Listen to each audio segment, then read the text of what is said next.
In this episode of the Stories to Sleep To, you will listen to The Corn Keeper's Dream. Station 1. The Village Under the First Sky.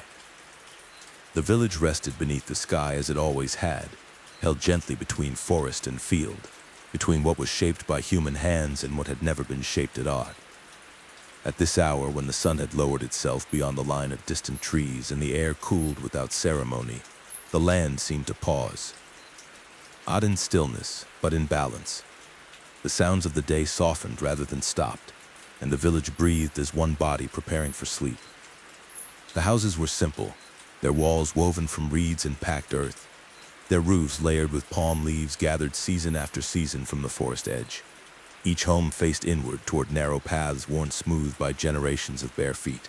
There was no stone boundary to announce where the village ended and the land began. Fields drifted outward naturally, rows of maize giving way to squash vines and beans, then to open ground, then to forest again. This was not a place built in opposition to the land. It existed because the land allowed it. The sky above was wide and low, its color changing gradually from the pale gold of late afternoon to deepening shades of blue and ash. Thin clouds stretched across it like slow-moving rivers. As the light faded, cooking fires were lit one by one. Smoke rose in narrow columns, carrying the scent of ground maize, roasting vegetables, and wood resin. These smells were familiar enough to fade into the background of awareness. Yet they anchored the village in the present moment. Beyond the houses, the milpa fields lay open and quiet.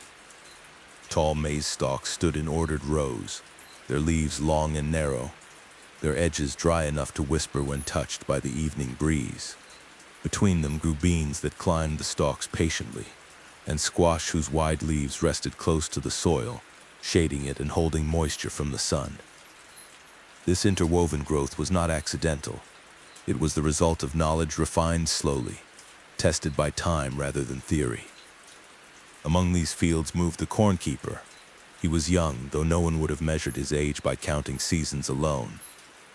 His life was marked instead by planting cycles, by the number of harvests he remembered helping with, by the feel of soil in different moods beneath his hands. He walked without haste, his steps unhurried, as though the land itself had taught him the value of measured movement. There was no tool in his hands at this hour. His presence was enough. The role he carried was not announced by clothing or ornament. There was no symbol worn openly to mark him apart from others. The village understood his responsibility not because it was declared, but because it was lived. From childhood, he had spent more time in the fields than most, learning how maize responded to rain that came early or late, how leaves curled when the soil was thirsty, how stalks leaned together when the wind grew strong. He knew the fields as one knows a familiar path in darkness, guided more by memory and trust than sight. As dusk settled, he moved along the edges of the rows, not inspecting so much as listening. This listening was not literal in the way one listens for voices, but attentive in a broader sense. He watched how the leaves shifted. He noticed where insects gathered and where they did not. He noted the way shadows fell across the soil, how moisture lingered longer in some places than others. Each observation joined countless others, forming a quiet understanding that could not easily be spoken. Maize was not simply food here. It was time made visible. It marked the year more reliably than any spoken calendar. Planting signaled beginnings, growth suggested endurance, harvest reminded the people of both generosity and limits. Every stage carried meaning, and the corn keeper understood this not as abstract belief, but as daily experience. He paused near the center of the field, where the ground dipped slightly and the soil darkened with retained water. Here the maize grew especially tall. He reached out and brushed his fingers lightly against a leaf. It was cool now, holding the memory of the sun. The leaf bent without resistance, then returned to its place. This simple interaction carried no ceremony, yet it was not empty. Touch, too, was a form of recognition. The forest beyond the fields began to voice itself as the light dimmed. Insects emerged in numbers too great to count. Birds shifted positions, some calling briefly before settling, others remaining silent. From deeper within the trees came the low, steady sounds of creatures whose lives unfolded largely unseen. The village did not fear these sounds. They were reminders that the world extended beyond the cleared land, beyond human intention. The corn keeper turned back toward the village slowly. Children's voices had faded now, replaced by softer conversations and the occasional laughter that drifted briefly before dissolving into the evening air. Elders sat near doorways, their movements minimal, their presence steady. No one called out to him as he passed. There was no need. His path was expected. Inside his home, the space was spare yet familiar. A sleeping mat lay rolled near the wall. A few tools rested where they always did. An earthen vessel held water drawn earlier from the nearby source. He set nothing aside, changed nothing. Routine itself was a kind of stability, and stability was valued here. Before lying down, he stepped back outside once more. The sky had darkened further, stars beginning to appear, not all at once, but gradually, as though emerging from behind a veil. He looked up without searching for patterns or meanings. The sky did not require interpretation to be respected. From where he stood, the fields were now shapes rather than details, the maize forming a dark, gently uneven mass against the lighter ground. Wind passed through it again, and the sound was different than it had been during the day. Lower, slower, less scattered. It moved as though the field were a single body responding to breath. He felt no unease in this moment, only familiarity. The day had followed its expected course. The land had offered no warning. Nothing suggested change, and yet, beneath this calm, something waited. The cornkeeper did not know it yet, could not have named it, but the rhythm he trusted was preparing to deepen. The field he understood through sight and touch would soon speak in another way, not aloud, not in waking hours, but through the place where memory, story, and sensation met without boundaries. For now, he lay down and allowed sleep to take him, carrying with him the quiet weight of the land, unaware that the first sky he slept beneath would soon open into another, and that the maize he tended would remember him in ways no field ever had before. Session 2. The Calling of Maize, in Maya cosmology. Long before the cornkeeper walked the edges of the milpa at dusk, before his hands learned the weight of soil and the language of leaves, maize already held its place at the center of the world. Not as metaphor, and not as symbol alone, but as substance, flesh, memory. In the stories carried quietly from one generation to the next, maize was not something humanity discovered. It was something humanity emerged from. Among the Maya, this understand was neither abstract nor distant. It shaped how days were structured, how seasons were named, and how people understood their own bodies. Maize was eaten daily, but it was also spoken of daily, referenced in greetings, embedded in prayers that were so familiar they barely registered as prayer. To speak of life without speaking of maize would have felt incomplete, like leaving out the ground when describing a path. The elders told of a time before the present age, before the people stood upright in the form they now knew.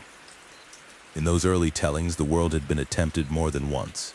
The earth existed, the sky existed, but the beings meant to inhabit them did not yet endure.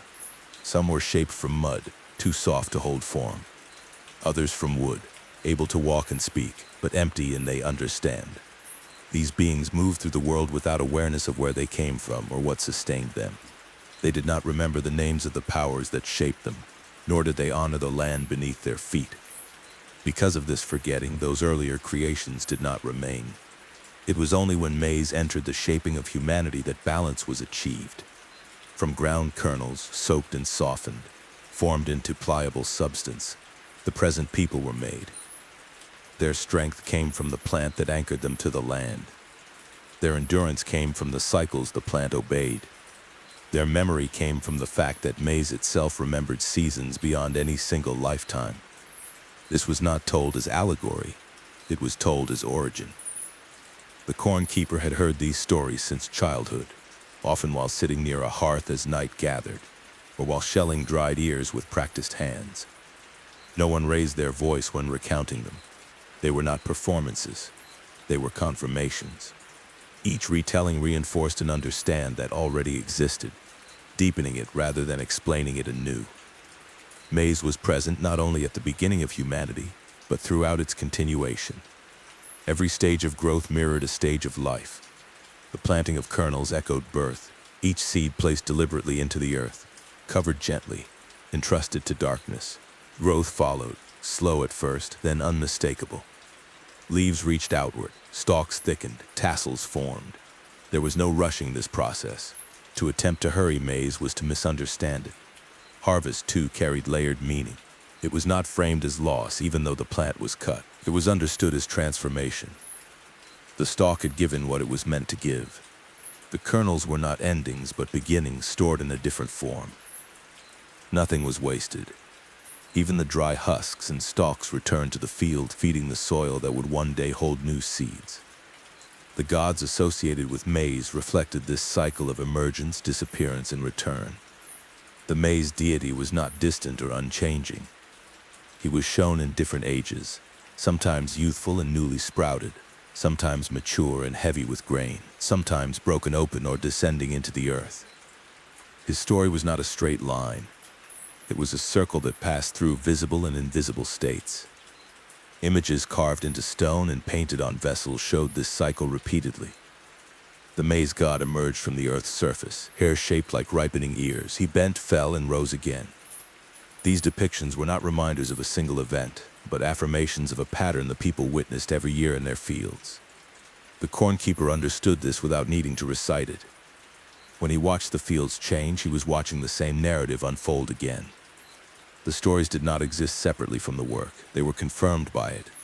Calendars marked these transitions with precision, but they were not cold instruments. They were living guides. Certain days were known to favor planting. Others were set aside for rest or offering. Time itself was not neutral. It carried weight depending on where one stood within the cycle. To act at the wrong moment was not sinful, but ineffective, like speaking when no one was listening. Maize tied these calendars to the body. Hunger followed the field's readiness. Satisfaction followed harvest. Storage followed abundance. And restraint followed necessity. The people learned patience not through instruction, but through reliance. The cornkeeper learned this early, watching stores diminish toward the dry season, knowing that carelessness earlier in the year would echo later. Within this worldview, dreams were not dismissed as shadows of waking thought. They were understood as another way knowledge moved, just as water traveled underground before emerging at a spring. Understand could pass through sleep before becoming visible. The ancestors were said to speak in dreams because dreams were not bound by the same limitations as daylight speech. Maize itself was believed to participate in this exchange. It was rooted in the earth, but it reached toward the sky. It occupied the space between realms naturally. Because of this, it could carry messages without effort. The plant did not need to decide to speak. It simply existed in alignment with forces that already communicated. The cornkeeper had never questioned this. He did not analyze belief as something separate from experience. When elders said that maize listened, they did not mean it had ears like a human. They meant it responded. They meant it reflected care and neglect visibly, without deception. If a field thrived, it was because attention had been paid. If it failed, something had been missed. This understanding shaped how responsibility was carried. The cornkeeper was not seen as master of the field. He was its companion. His task was not control, but alignment. He adjusted his actions to what the land revealed.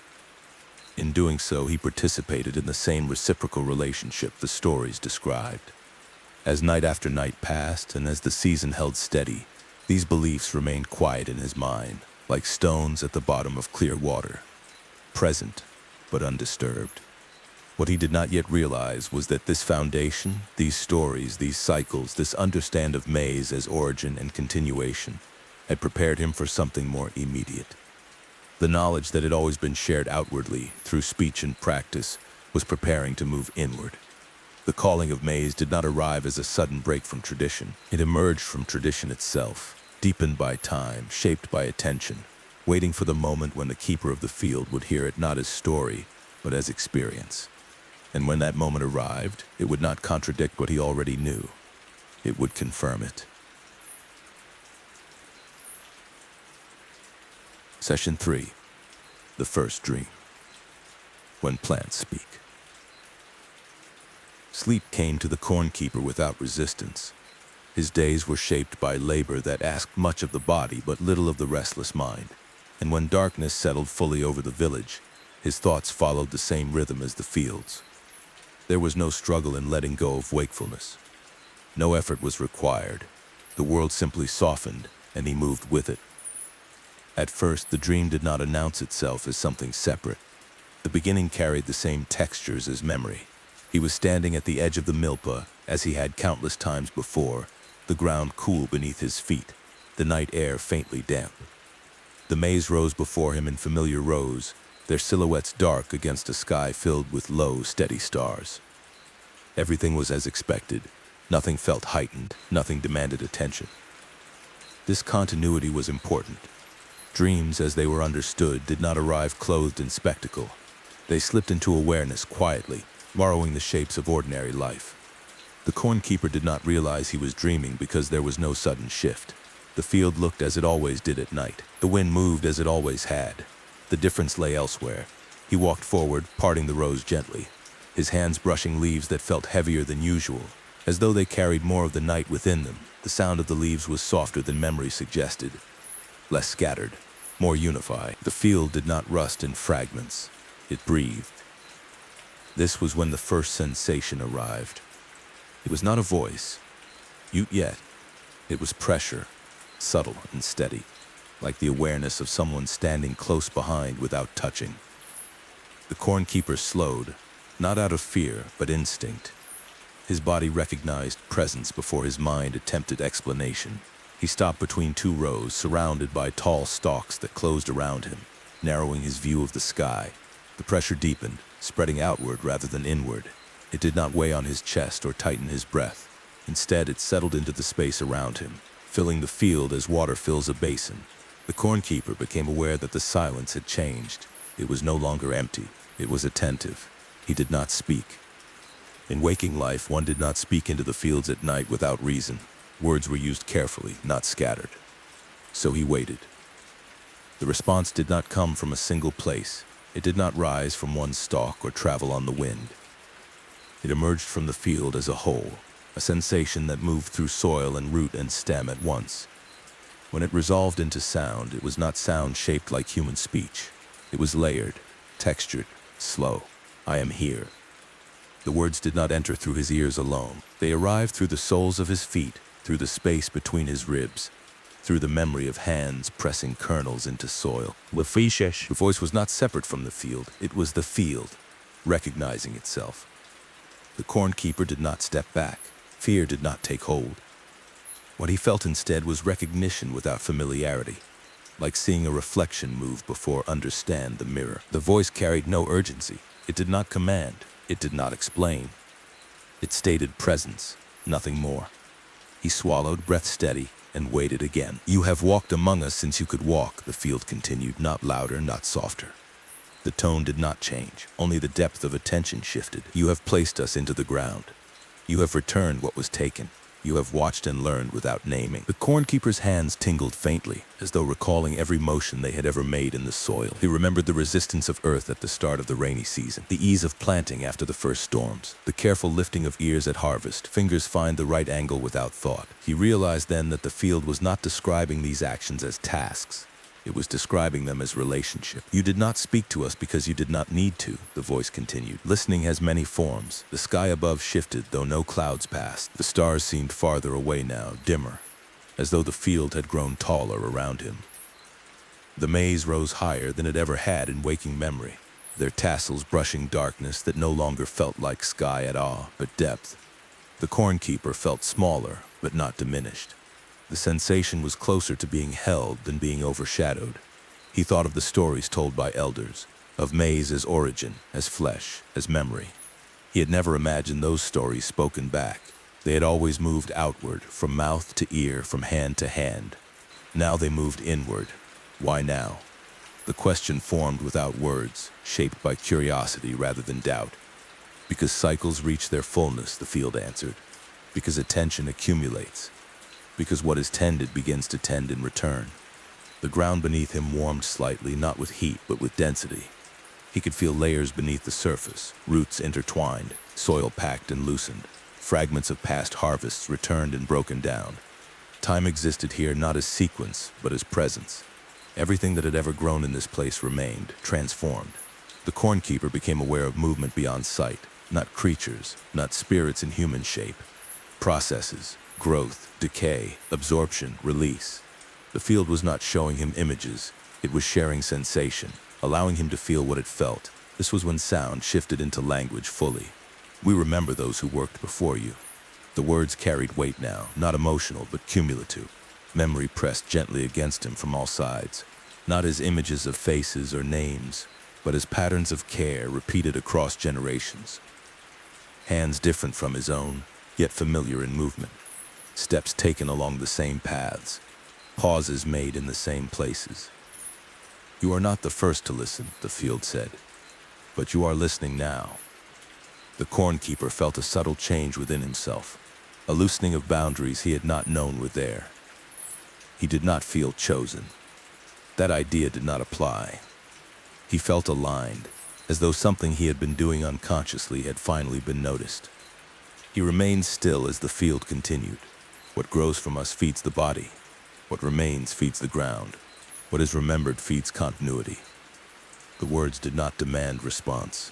They did not instruct. They settled, arranging themselves inside him like stones placed carefully in a riverbed, altering flow without obstruction. Gradually, the pressure that had filled the field began to thin, not retreating, but redistributing. The sense of presence did not vanish. It diffused, becoming part of the night again. The maize lowered, returning to its familiar height. The stars brightened, reclaiming distance. The cornkeeper realized he was alone again, if alone was the right word. The field no longer spoke, but it did not fall silent. Its attention remained, quiet and constant. He stood there for a long moment, uncertain whether to move. When he finally turned, the path between the rows opened easily, as it always had. Nothing blocked him. Nothing lingered behind. When he lay down later, though he did not remember walking home, sleep took him again without resistance. There was no second vision, no echoing voice. The dream did not repeat itself for emphasis. When morning arrived, the world appeared unchanged. The maize stood as it had the day before. The soil felt the same beneath his feet. The village woke and moved and spoke as it always did. No mark had been left upon the field to prove what had occurred. And yet, as the cornkeeper entered the milpa with the rising sun, something within him had shifted quietly into place. He no longer felt as though he walked among the fields alone. And the fields, though silent, recognized him.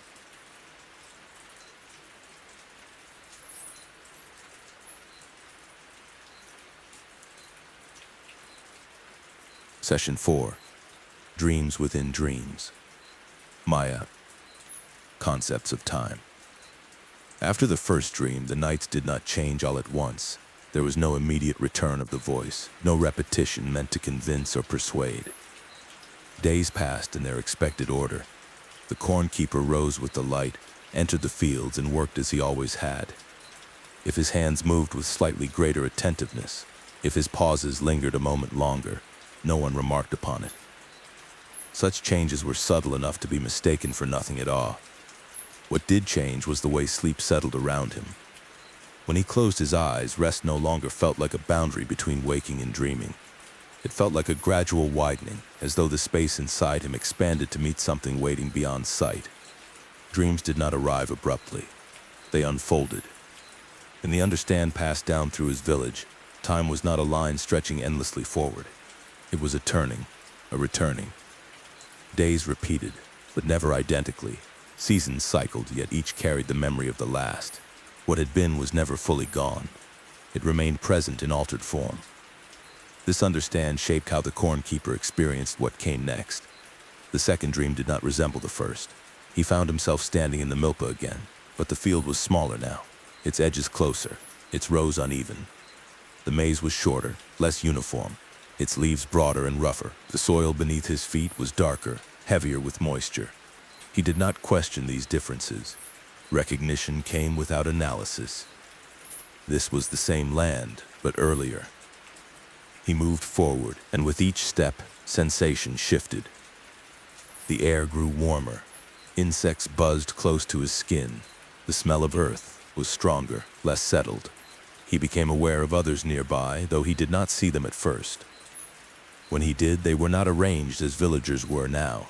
They worked in loose group, speaking little, their movements direct and practiced.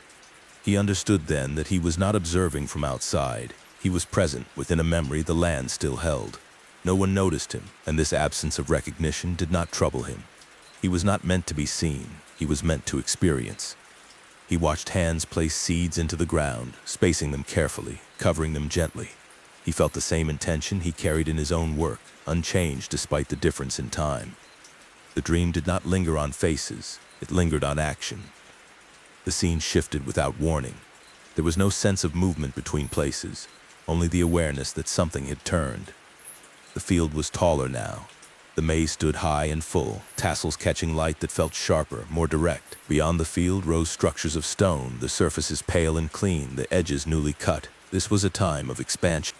He stood at the edge of a plaza, maize offerings laid carefully at the base of steps.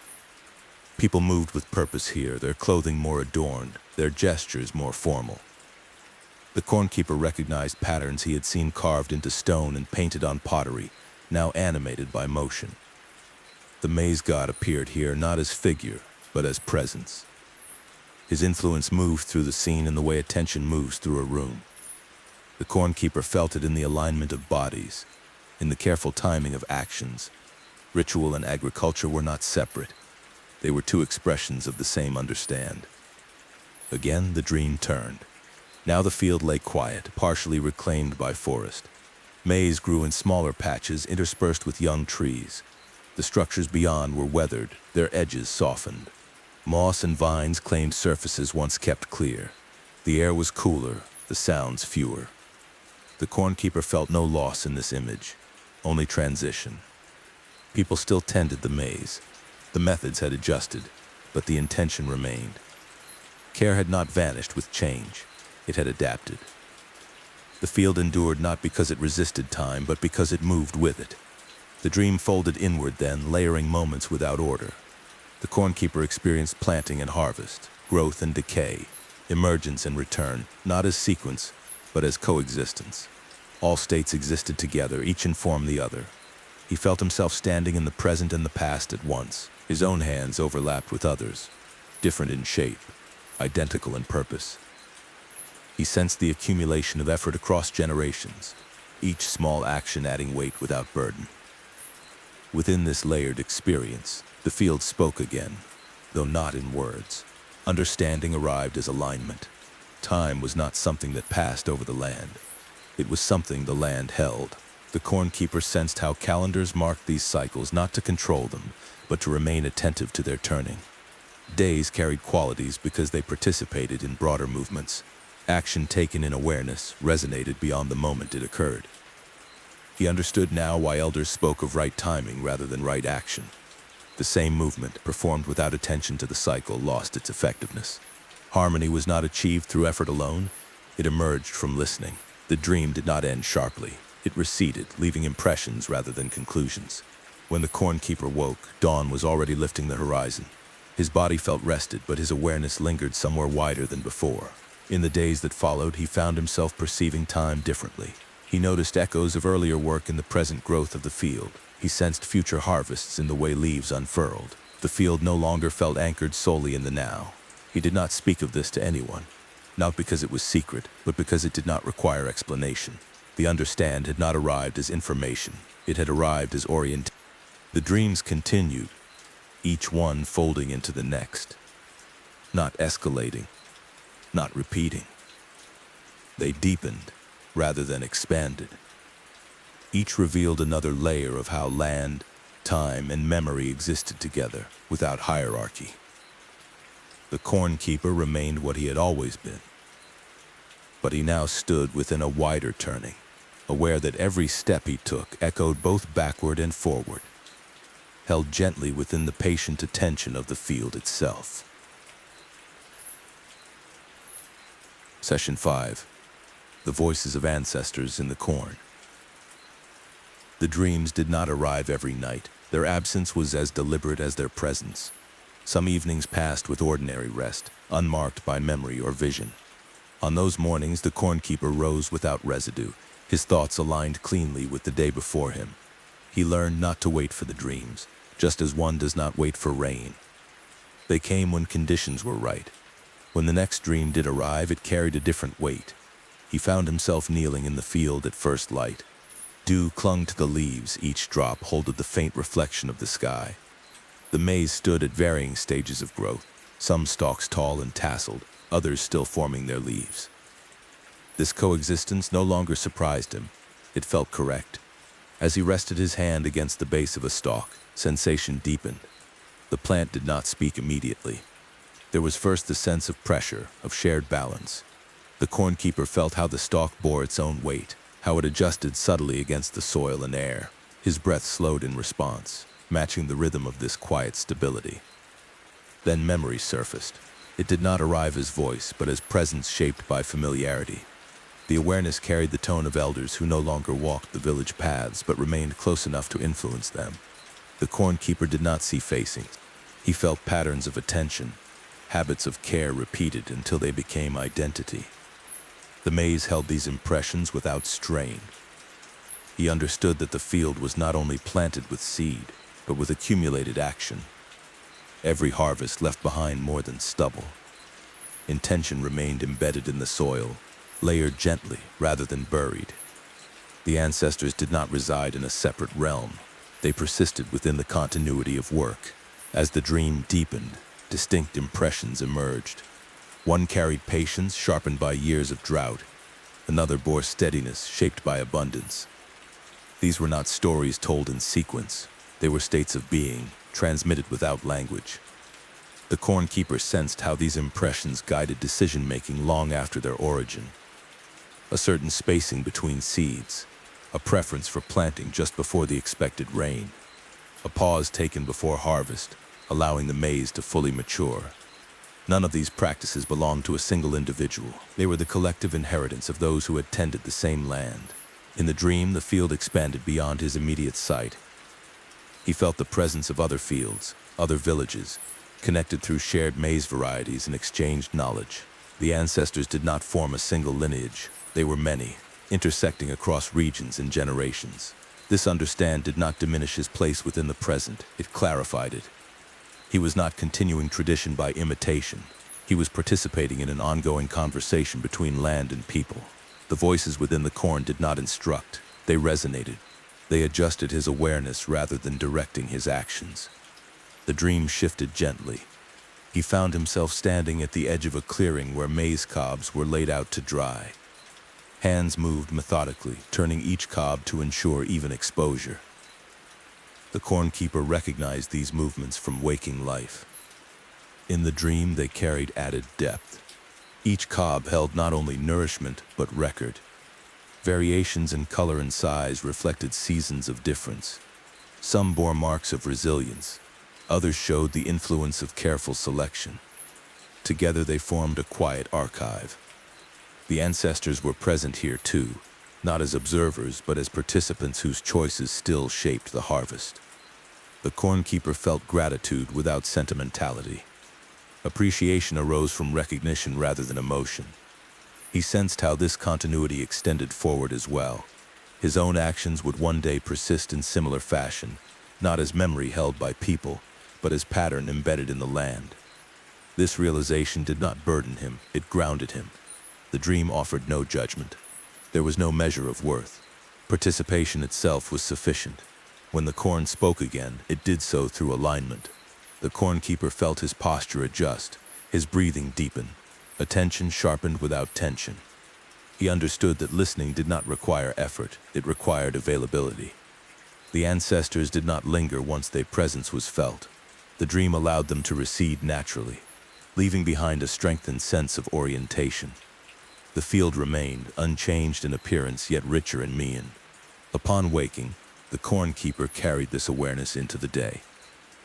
He found himself working with a steadier pace.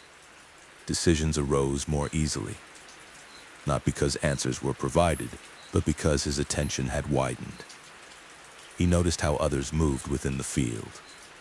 Subtle differences in approach reflected personal histories. Each contribution added texture to the shared work. No single method dominated. Harmony emerged from variation. The cornkeeper did not speak of ancestors residing within the maize. Such statements would have added form where none was needed. Instead, he allowed the understanding to shape his presence. As nights passed, the sense of companionship remained. The field no longer felt solely inhabited by the living. It held a quiet density, an accumulation of care that did not press upon him, but supported him. The dreams continued to deepen, preparing space for understandings not yet revealed.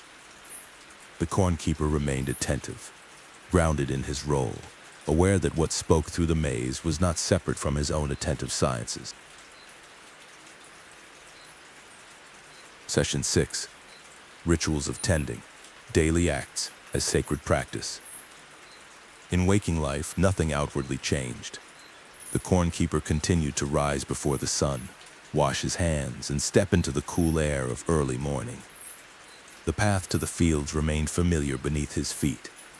Birds called from the trees, insects stirred, and the scent of earth carried the promise of another ordinary day. Yet within this ordinariness lived a precise attentiveness.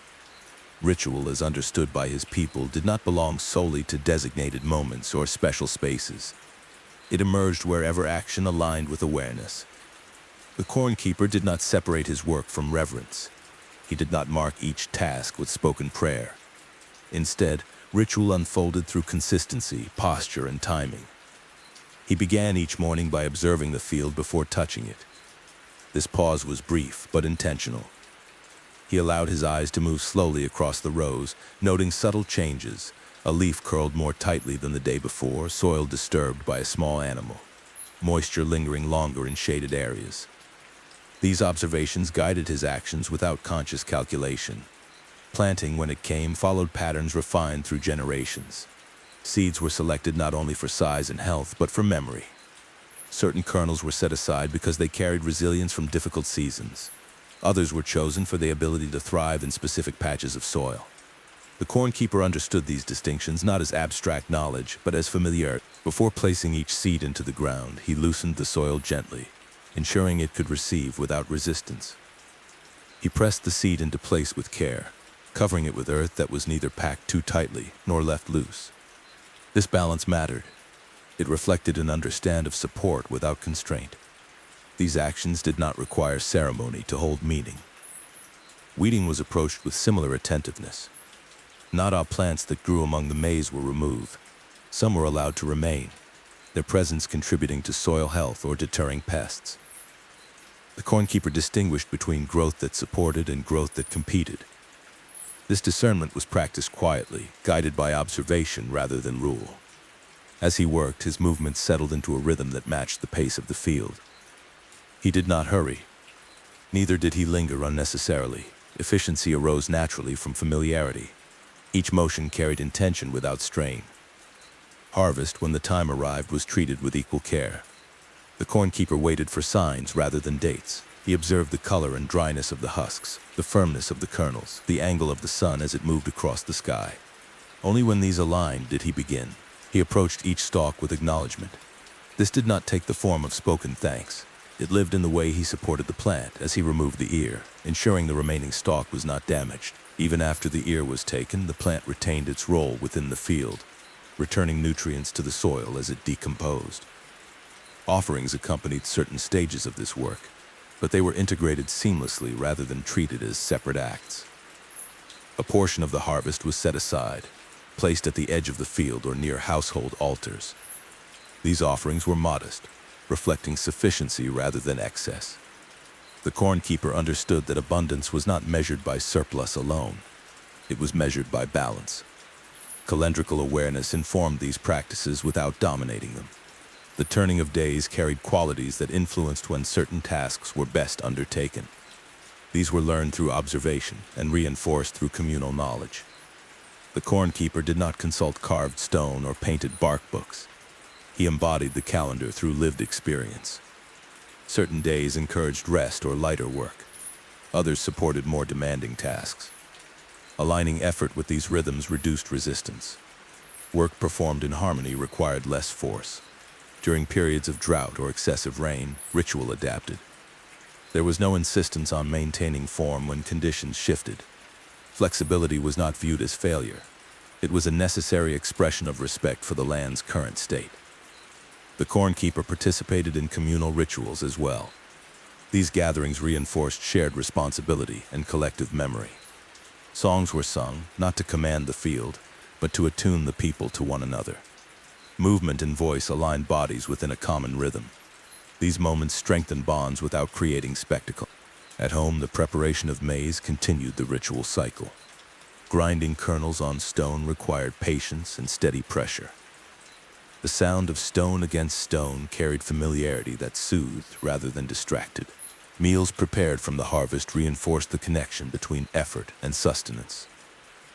The corn keeper ate with awareness, recognizing the many stages that brought nourishment to his body.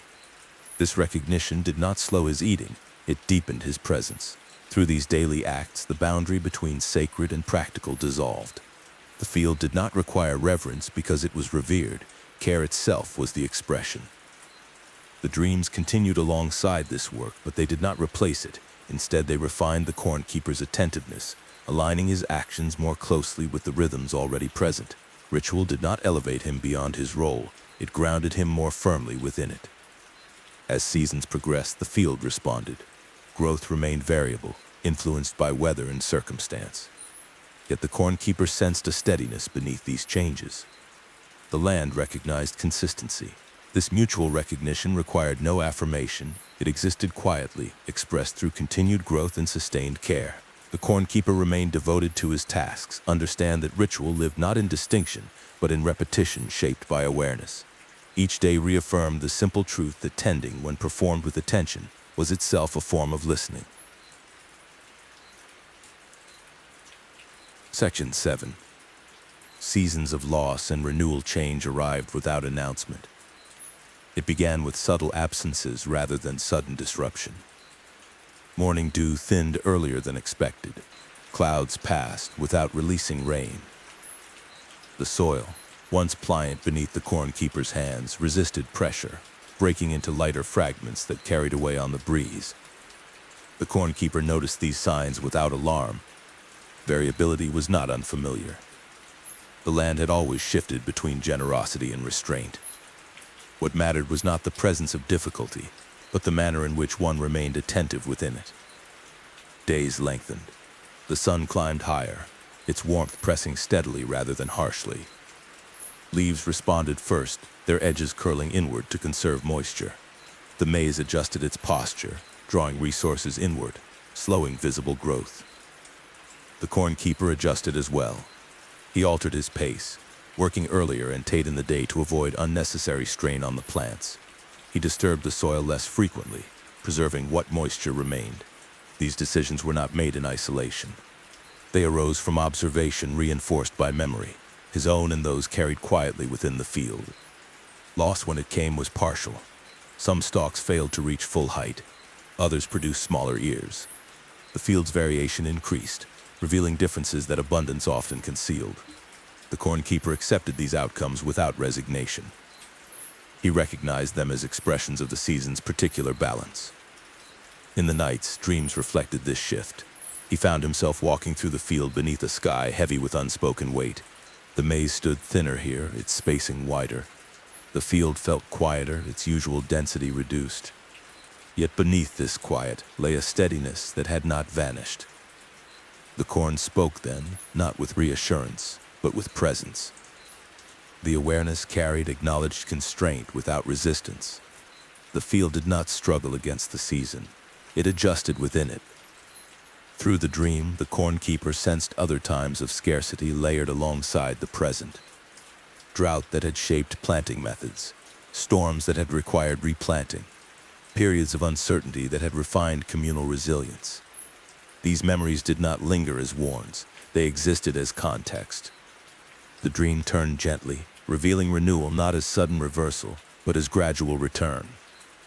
Rains arrived unevenly. Some fell lightly, soaking only the surface. Others penetrated deeper, restoring balance incrementally.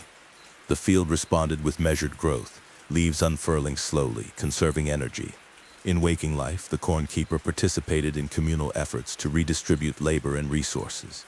Fields fared differently depending on location and soil composition. Those with greater yield supported those with less. This sharing was not framed as sacrifice, it was an extension of continuity. Renewal expressed itself through cooperation. Rituals adapted accordingly. Offerings reflected restraint rather than abundance. Songs shifted in tone, slower and more deliberate. These changes were not imposed. They emerged naturally from shared understand. The corn keeper felt his own expectations adjust. He no longer anticipated uniform harvest. Instead, he focused on sustaining viability, ensuring that enough seed would remain to continue the cycle. This focus carried into the dreams. One night, he stood at the field's edge as new shoots emerged following rain. They were uneven, scattered, yet unmistakably alive. The corn spoke through alignment once more, conveying a truth that required no language. Continuity did not depend on perfection. The ancestors were present again, not as distinct impressions, but as quiet reinforcement. Their accumulated care had endured similar seasons. Their influence remained embedded within practices refined by necessity. Loss, the corn keeper understood, did not erase connection. It clarified it. As the season progressed, balance gradually returned. Not aught that had been lost was restored. Yet what remained strengthened. Stalks that survived grew sturdier. Roots extended deeper, anchoring the plants more securely. The corn keeper mirrored this adjustment. His movements carried increased deliberation, his attention sharpened without tension. He trusted the process without certainty. By harvest time, the yield reflected the season's character. Smaller in volume, richer in resilience. Each year carried evidence of adaptation. The corn keeper treated the harvest with particular care. Selection of seed became even more intentional. He recognized that future seasons would be shaped by the choices made now. In the final dream of that cycle, he stood once more within a layered field, where loss and renewal coexisted without hierarchy. Growth and absence formed a balanced pattern, each informed the other. The corn did not promise abundance. It affirmed endurance. When the corn keeper woke, dawn light filtered gently through the trees. He rose and returned to the field, aware that tending did not guarantee outcome. It sustained relationship. The season had turned, and within its turning, the field and its keeper remained aligned, carrying forward what was sufficient, preparing quietly for what would come next. Session 8. The Corn Keeper's Final Dream. Speaking without words. The final dream did not announce itself as final. It arrived without distinction, settling into sleep as gently as breath. The corn keeper did not sense a threshold being crossed, nor did he experience the expectation that often accompanies significance.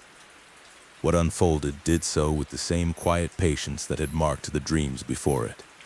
He found himself standing within the field at dusk. The sky held the soft gradient of day, releasing itself to night. No single color dominated. Light and shadow shared the horizon without urgency. The maize stood mature and complete, yet abundant beyond measure, not diminished by loss. It existed in balance, each stalk occupying its place without competition. Leaves rustled softly, responding to air currents rather than wind. The field felt attentive. The corn keeper did not move at first. He remained where he was, aware of his own presence without focusing upon it. His breath aligned naturally with the rhythm of the field. In this alignment, distinction between observer and observed softened. The corn did not speak as it had before. There was no voice, no impression of message carried through memory or sensation. Instead, understand arose as shared orientation. The corn keeper sensed how his awareness had changed over time, widening without strain. The dreams had not added knowledge. They had refined attention. In this state, the field revealed itself not as object, but as relation. The corn keeper perceived the cycles held within the land simultaneously. Growth and decay, planting and harvest, abundance and scarcity all existed without conflict. None demanded emphasis. Each was essential. The ancestors were present but indistinct. Their influence no longer arrived as separate impressions. It had integrated fully into the field's ongoing rhythm. What remained was continuity without individual trace. The corn keeper felt no need to identify himself within this continuity. His role no longer required affirmation. Participation itself was sufficient. The dream deepened by simplifying. He became aware of silence not as absence but as fullness. Within it, subtle distinctions emerged, the weight of soil around roots, the slow exchange between plant and air, the quiet persistence of moisture moving through earth. The cornkeeper understood then that communication did not depend upon expression. Alignment itself carried meaning. There was a sense of completion, but not conclusion. The field had nothing further to reveal because nothing had been withheld. What mattered had always been present. The dream did not turn toward future vision or past memory. It rested within the present moment, expansive enough to hold all else. When the cornkeeper became aware of waking, the transition occurred without rupture. His eyes opened to early morning light, pale and steady. The world remained quiet. He rose and stepped outside. The air carried the familiar scent of earth and leaves. The field awaited him as it always had. In waking life, the dreams did not return. Their absence did not feel like loss. It felt appropriate. The understanding they had fostered did not require repetition. It lived now within attention itself. The cornkeeper continued his work. His actions remained unchanged in form, but they carried ease shaped by long familiarity. There was no need to interpret signs or seek guidance. Listening had become habitual. As seasons progressed, the field continued to vary. Growth fluctuated, weather shifted, cycles turned. The cornkeeper met these changes with steady presence. The corn no longer spoke because it did not need to. What had once arrived through dreams now existed as orientation. The field and its keeper remained in quiet relation, each shaping the other without assertion. In this way, the final dream did not end a story. It dissolved the boundary between dream and waking, leaving behind a sustained attentiveness that required no further narration. The field endured, and within its endurance the cornkeeper stood, fully present, listening without effort, speaking without words. Session 9, the cornkeeper in old age. Carrying the field forward, years passed without announcement. The cornkeeper did not mark time by counting seasons or measuring harvests against one another. Time revealed itself through gradual change. His hands thickened at the joints. His pace slowed slightly, not from weakness, but from accumulated deliberation. Movements refined themselves, becoming smaller, more economical. The field aged alongside him. Some areas grew richer with use. Others required renewed attention. Paths shifted subtly as feet favored certain routes. Trees at the margins grew taller, their shade extending farther into the milpa than before. The field remained dynamic, shaped by interaction rather than preservation. The cornkeeper remained present within this change. He continued to rise early, though the mornings required more time to loosen his body. He welcomed this adjustment, allowing stillness to settle before motion. Observation preceded action as it always had. Younger members of the village began to work nearby more frequently. They did not arrive with instruction requests or formal apprenticeship. They worked alongside him, learning through proximity. The cornkeeper did not position himself as teacher. He offered no explanations unless asked. When questions did arise, his responses were measured. He spoke of what he observed rather than what should be done. He pointed out how soil responded after rain, how leaves signaled stress, how spacing influenced resilience. He did not frame these observations as rules. They were invitations to notice. The younger workers absorbed this approach gradually. Their own attentiveness increased.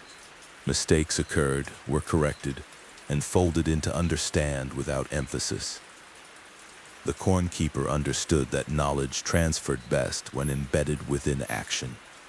His own dreams had long ceased, yet their influence persisted. He no longer distinguished between insight gained through sleep and understand gained through work. Both arrived through attention. As his body required more rest, he adjusted his role. Tasks requiring sustained bending or lifting were shared. He focused more on observation, decision-making, and subtle adjustment. His presence remained integral, even as his labor shifted. The field responded to this redistribution without disruption.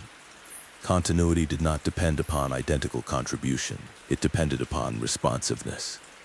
The cornkeeper sensed his place within the cycle, narrowing gently, like a leaf completing its turn toward earth. This awareness did not bring urgency, it brought clarity. He began selecting seed with increased care, favoring qualities that supported adaptability. He explained his choices when asked, emphasizing relationship rather than outcome. In communal gatherings, he spoke rarely. When he did, his words were concise, grounded in experience rather than abstraction. Others listened, not because of authority, but because familiarity had proven reliable. The corn keeper did not claim legacy. He did not speak of carrying something forward. He understood that continuity expressed itself through sustained care, not declaration. As seasons continued, he spent more time at the field's edge, observing rather than intervening. This distance did not indicate withdrawal. It reflected trust. Younger hands now performed tasks he once had.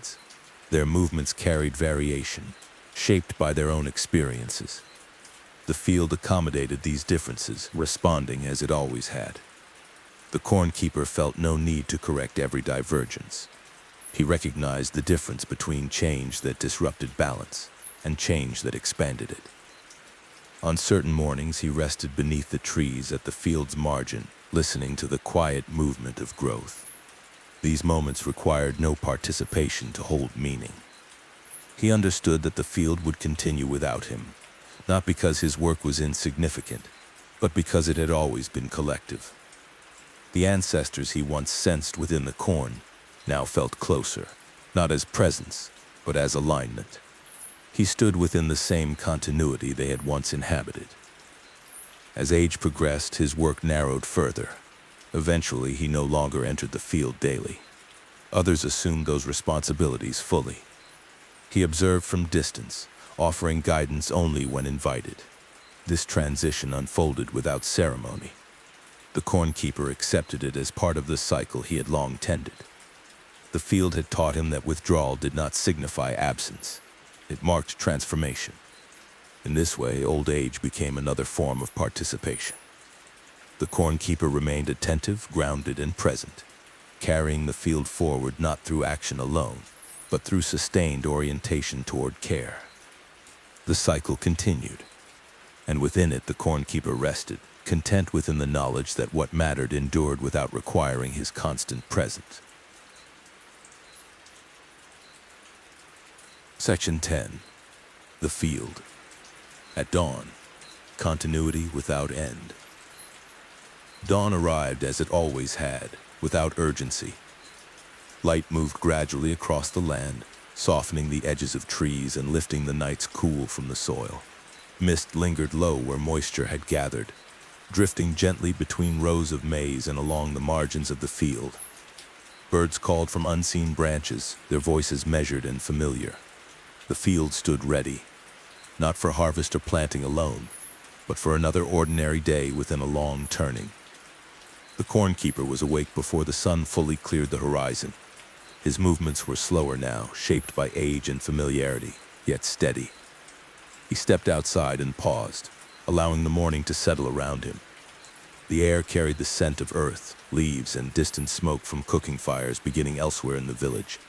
From where he stood, the milpa stretched outward in quiet order. The rows were not rigid. They followed the land's contours, adapting to subtle rises and dips. Each section reflected choices made across many seasons, none standing apart from the rest. Younger keepers were already present within the field. Their figures moved calmly among the stalks, hands parting leaves, eyes scanning for signs that required attention. Their work carried the same measured rhythm the corn keeper had practiced for years. Differences existed, shaped by new experience and shifting conditions, yet the underlying attentiveness remained unchanged. The corn keeper watched without interference. He no longer felt the need to confirm continuity through action. Observation was enough. The field responded to care regardless of who offered it. Relationship endured through participation rather than identity. The maize stood in varied stages of growth. Some stalks were newly emerging, leaves pale and tender. Others were tall and nearing maturity, tassels catching the light. A few had already completed their cycle, returning to the soil from which they had risen. All states existed together. This coexistence no longer required explanation. It was the field's natural condition, mirroring the turning of days and the passing of lives. Nothing was isolated. Each stage informed the next without hierarchy. The corn keeper felt no urge to recall the dreams that had once shaped his awareness. Their influence lived on quietly, integrated into how he perceived the land. He no longer distinguished between insight and observation. Listening had become habitual. The field spoke now only through presence. Leaves shifted in response to light. Soil retained moisture where shade allowed. Growth adjusted continuously, expressing balance through variation. No message was offered because none was required. The corn keeper understood that the field did not belong to the past, nor was it oriented towards some distant future. It existed fully within each moment of care. Continuity did not depend upon preservation of form. It depended upon sustained attentiveness. As the sun rose higher, warmth spread evenly across the milpa. Work continued, unhurried. Tools moved through soil. Seeds were placed with care. Weeds were removed selectively. Each action reflected an ongoing conversation between land and people. The corn keeper turned away from the field eventually, returning to his home as the morning progressed. His departure carried no finality. Others remained. The work continued. Inside, he rested, content within the knowledge that nothing essential required his constant presence. The field held itself through collective care. Outside, the day unfolded. Wind passed through leaves. Shadows shifted. Roots extended deeper into soil. Life continued in quiet alignment. This was how it had always been. The story of the corn keeper did not end because it had never stood apart from the field it described. It lived within the ongoing relationship between people, land, and time. Each generation entered this relationship anew, shaped by what had come before, contributing without needing to define its contribution. As dusk would eventually follow dawn, so too would night return, carrying rest and renewal. Dreams might arrive for others, or they might not. Either way, understand remained available through attention. The field endured, and within its enduring presence the cycle continued, complete without conclusion, held gently within the steady turning of the land. If you found yourself drawn into this quiet journey through time, land, and listening, you are welcome to remain here. You may choose to listen again, or explore other stories shaped with the same calm care. If this story helped you rest, reflect, or drift towards sleep, consider supporting the channel by liking the video or subscribing. Your presence allows these quiet stories to continue, carried forward much like the field itself, through steady attention, shared over time. Session 11. Continuing the cycle. The cycle of the corn keeper's life did not conclude with a dramatic end. It simply folded into the endless turning of time, where each season led seamlessly into the next, and the work of the land carried on, unchanged yet always evolving. The corn keeper did not leave a legacy in the way many might expect. There were no grand monuments raised in his name, no triumphs sung in songs passed through generations. Instead, his legacy lived in the soil, in the way the land continued to be cared for, in the silent and steady rhythm of daily life. As the years passed, the corn keeper's body grew frailer, his movements slower. His once strong hands, now worn with age, still knew the field, still felt the subtle changes in the soil and the air. But now, he stood at the edge of the milpa, observing rather than working, allowing the younger caretakers to tend to the land as he once had. His role had changed, not through any decision or choice, but as a natural progression, a reflection of the seasons that had passed. He did not feel loss, nor did he feel diminished. He simply accepted the flow of time with the same grace that he had once extended to the land. The corn keeper had long ceased to wonder when the cycle would end, for he had come to understand that it would never truly end. There was no finality in the work he had done. Each seed planted was a promise, not to a specific future, but to the ongoing relationship between the earth and the people. His role in that relationship had been one small part, just as every other hand that touched the soil played its part. The work was never finished. It was always in motion, always part of a larger dance, a greater rhythm that spanned across generations. In the quiet moments before dawn, as the first light began to creep over the horizon and the village still rested in a soft hush, the corn keeper would stand at the edge of the field, his eyes drifting over the rows of maize. He did not need to check for the usual signs of growth or health. The land spoke to him without words, through its steady rhythm. He had spent decades listening to the subtle shifts, the patterns that told the story of the earth. And as the seasons turned, he could sense how each year was a continuation of the last. How the corn grew from the same soil, how each harvest was another step in the same never-ending dance. The field had changed in subtle ways since the days when he had first worked the land. The soil was richer in some places, where the compost and care of years had deepened its richness. In other areas, where the rains had been less generous, or the sun had been harsher, the maize grew shorter, its leaves thinner. These were not signs of failure. They were just part of the ongoing process, the ebb and flow of nature. The cornkeeper understood this, for he had seen it before in the dreams that had visited him long ago. The cycles of growth, decay, and renewal that made up the fabric of the world. When the sun rose higher, casting long shadows across the field, he would walk the rows of maize, not with urgency, but with a slow, deliberate pace. His eyes would rest on the corn, his hands would touch the leaves, feeling their texture and weight, noticing the way the plants leaned toward one another, seeking support in the shared space. He did not speak aloud, for words were unnecessary. The field did not need his voice, it only needed his presence. And that presence, steady and constant, had become a part of the land itself. The cornkeeper knew that he was not separate from the earth. He had always been part of it, just as the maize was part of him. When he had worked the land with his hands, he had been a direct participant in its cycles, but now, even in his old age, he remained a part of it, not through action, but through the silent understand that permeated every living thing. The field spoke to him in ways that words could not express. Through the rustling of the leaves, the whisper of the wind, the steady rise of the sun, and the steady setting of the moon. He would often find himself standing at the edge of the field watching the younger caretakers work.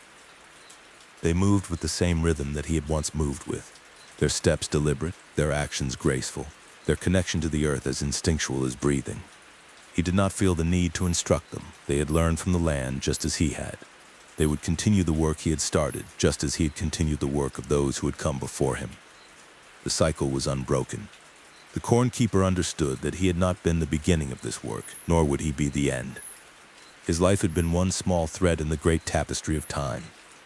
The field had always been there, and it would remain after he was gone.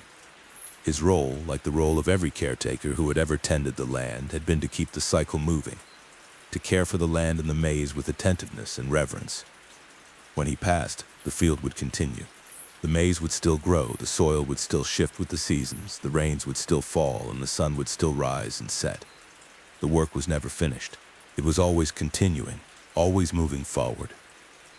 And though the cornkeeper would no longer walk the rows of the milpa, his influence would remain in the land, in the cycles of growth, decay, and renewal that had shaped his life and would continue to shape the lives of those who came after him. In the final days of his life, the cornkeeper no longer sought to define his legacy. He knew that legacy was not something that could be grasped or held. It was something that lived in the land, in the soil, in the plants that grew and the hands that worked. It was something that passed through time, carried forward by those who came after.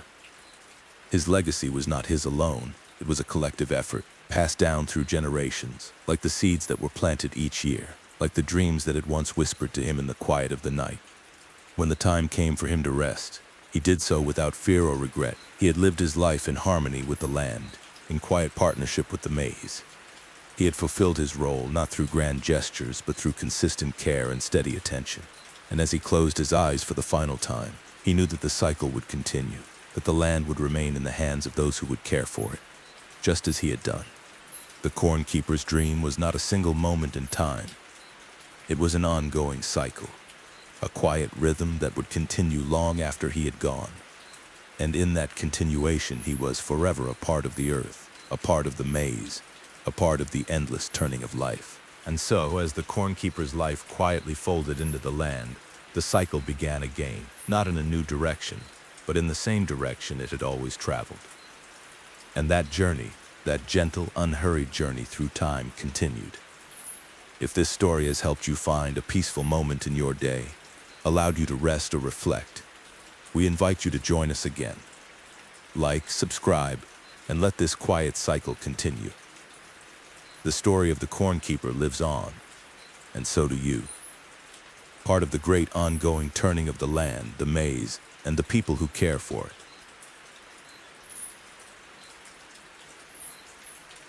This is the end of the story. Up from here, I will continue with Jungle Rain. I hope you like the story.